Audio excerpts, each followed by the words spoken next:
매일 성경 묵상 나눔입니다. 오늘은 2024년 6월 19일 수요일입니다. 오늘 묵상하는 본문은 사도행전 22장 12절에서 29절입니다. 본문을 읽습니다.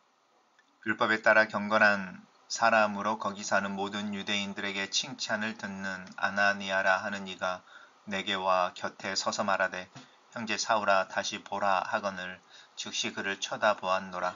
그가 또 이르되 우리 조상들의 하나님이 너를 택하여 너로 하여금 자기 뜻을 알게 하시며 그 의인을 보게 하시고 그 입에서 나오는 음성을 듣게 하셨으니 내가 그를 위하여 모든 사람 앞에서 내가 보고 들은 것에 증인이 되리라. 이전 왜 주저하느냐 일어나 주의 이름을 불러 세례를 받고 너의 죄를 씻으라 하더라. 후에 내가 예루살렘으로 돌아와서 성전에서 기도할 때에 황홀한 중에 봄에 주께서 내게 말씀하시되 속히 예루살렘에서 나가라. 그들은 내가 내게 대하여 증언하는 말을 듣지 아니하리라 하시거늘 내가 말하기를 주님 내가 주를 믿는 사람들을 가두고 또 각 회당에서 때리고 또 주의 증인 스데반이 피를 흘릴 때에 내가 곁에 서서 찬성하고 그 죽이는 사람들의 옷을 지킨 줄 그들도 아나이다. 나더러 또 이르시되 떠나가라. 내가 너를 멀리 이방인에게로 보내리라 하셨느니라. 이 말하는 것까지 그들이 듣다가 소리 질러 이르되 이러한 자를 세상에서 없애버리자 살려둘 자가 아니라 하며 떠들며 옷을 벗어던지고 티끌을 공중에 날리니 천부장이 바울을 영내로 데려가라 명하고 그들이 무슨 일로 그에 대하여 떠드는지 알고자 하여 채찍질하며 신문하라 한데 가죽줄로 바울을 매니 바울이 곁에 서 있는 백부장 더러 이르되 너희가 로마 시민된 자를 죄도 정죄하지 아니하고 채찍질할 수 있느냐 하니 백부장이 듣고 가서 천부장에게 전하여 이르되 어찌하려 하느냐 이는 로마 시민이라 하니 천부장이 와서 바울에게 말하되 내가 로마 시민이냐 내게 말하라. 이르되 그러하다. 천부장이 대답하되 나는 돈을 많이 들여 이 시민권을 얻었노라.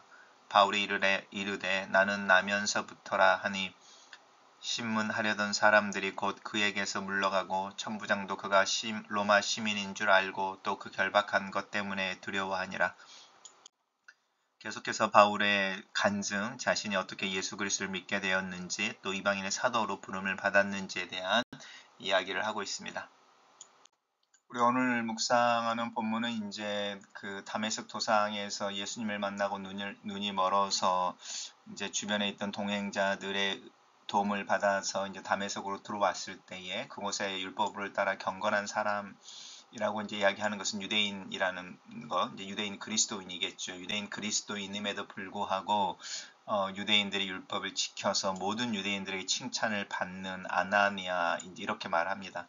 아나니아를 단순히 예수 그리스도의 제자라고 이야기하는 것이 아니라 이제 유대인들의 율법을 따라서라고 하면서 이제 유대교적인 면을 강조하고 있죠. 그 아나니아가 이제 자신에게 와서 형제라고 자신을 부르면서 다시 보라 이렇게 말씀하셨다라는 것과 또 이제 아나니아를 통해서 예수님께서 이제 주신 메시지가 있었는데 우리 조상들의 하나님이 너를 택하였다. 바울을 택하여서 하나님의 뜻을 알게 하시려고 그리고 이제 그 의인은 예수 그리스도죠. 다메섹 도상에서 예수 그리스도를 만나게 하시고 또 바울아 네가 이제 사울아 네가 어찌하여 나를 핍박하느냐라고 하는 그 음성인 거죠. 그 음성을 듣게 하셨다라고 하는 것이고요. 그를 위해서 모든 사람 앞에서 내가 보고 들은 바의 증인이 되라. 예수 그리스도를 증거하는 증인으로 불렀다라고 하는 부분입니다. 그러면서 이제 주의 이름을 불러 세례를 받고 너의 죄를 씻으라. 이거는 이제 예수 그리스도에 대한 믿음을 공개적으로 고백할 것에 대해서 이야기하고 자신이 이 아나니아의 이렇게 가이드를 따라서 예수 그리스도를 믿는 믿음을 고백하고 그리스도인이 됐다라고 하는 부분이죠. 그리고 나서 그리스도인이 된 후에 예루살렘으로 돌아와서 성전에서 기도하고 있었는데 이 말은 이제 그 자신도 또한 유대인이고 유대인의 율례를 따라서 경건한 그리스도인의 삶을 살려고 하고 있었다라는 걸 강조하는 부분이죠.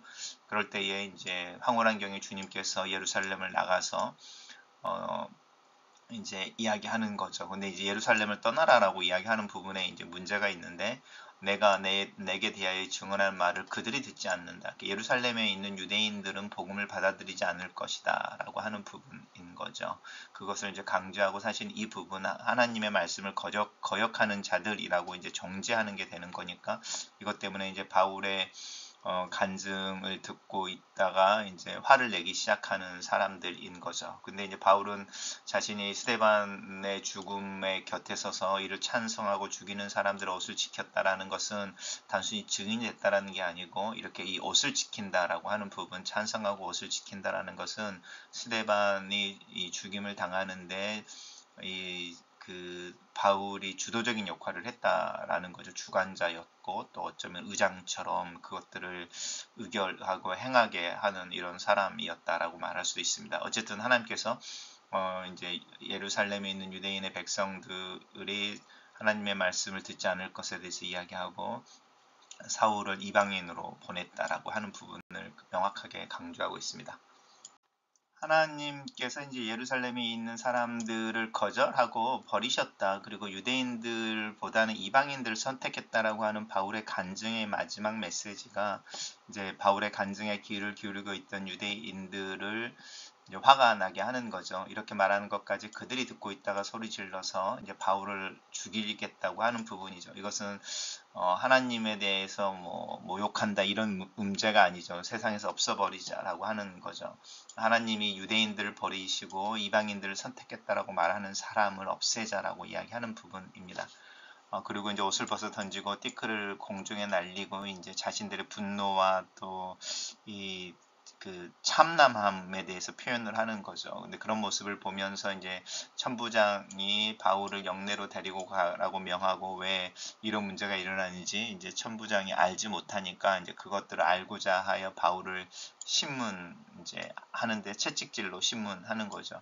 그러니까 가죽줄로 바울을 메고 이제 그렇게 채찍질로 신문하려고 할 때 바울이 자신이 로마 시민이라는 부분을 이제 드러냅니다. 로마 시민이어서 자신은 로마의 법정에서 로마 황제 앞에서 판단을 받아야 된다, 심판을 받아야 되는 것에 대한 이야기를 하는 거죠. 이 이야기를 듣고 나서 백부장이 천부장에게 바로 아뢰고 천부장이 말하길 나는 로마 시민권을 돈으로 샀는데 너는 어떻게 얻었느냐 하니까 바울이 나는 나면서부터 로마 시민이었다. 이제 이렇게 말하고 이제 바울이 로마 시민이라는 것을 알게 된 천부장이 이제 이 바울이 로마 시민임에도 불구하고 그것을 알지 못함으로 결박하고 핍박했던 것에 대해서 두려워하고 있습니다. 단락을 요약해 보겠습니다.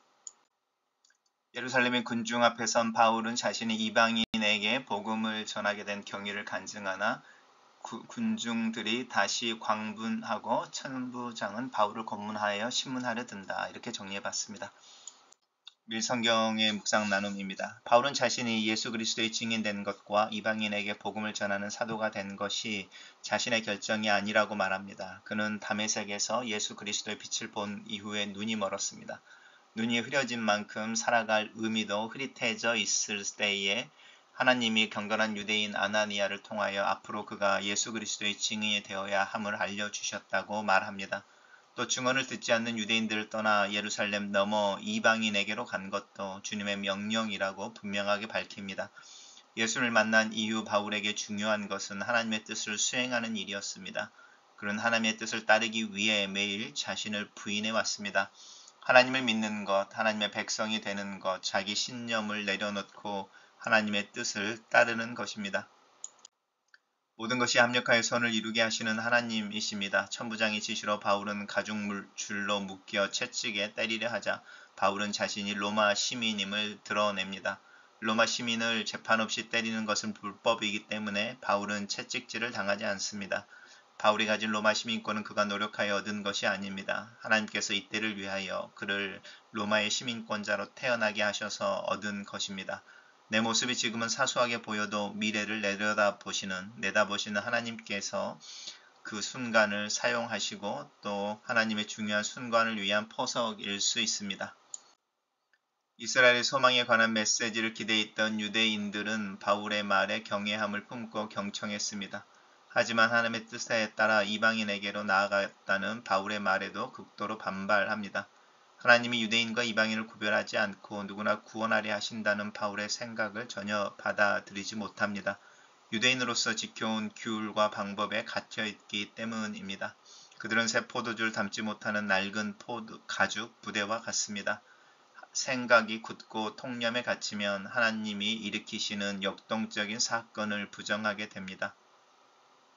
편견과 아집을 버리고 겸손하게 하나님의 손길을 찾을 때에 하나님이 이루시는 새 일을 알아볼 수 있습니다.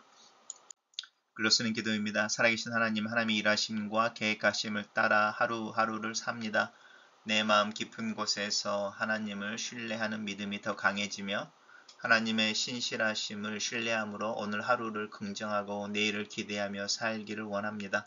내 삶의 주님의 돌아보심 가운데 있음을 신뢰함으로 오늘 하루를 믿음으로 시작합니다.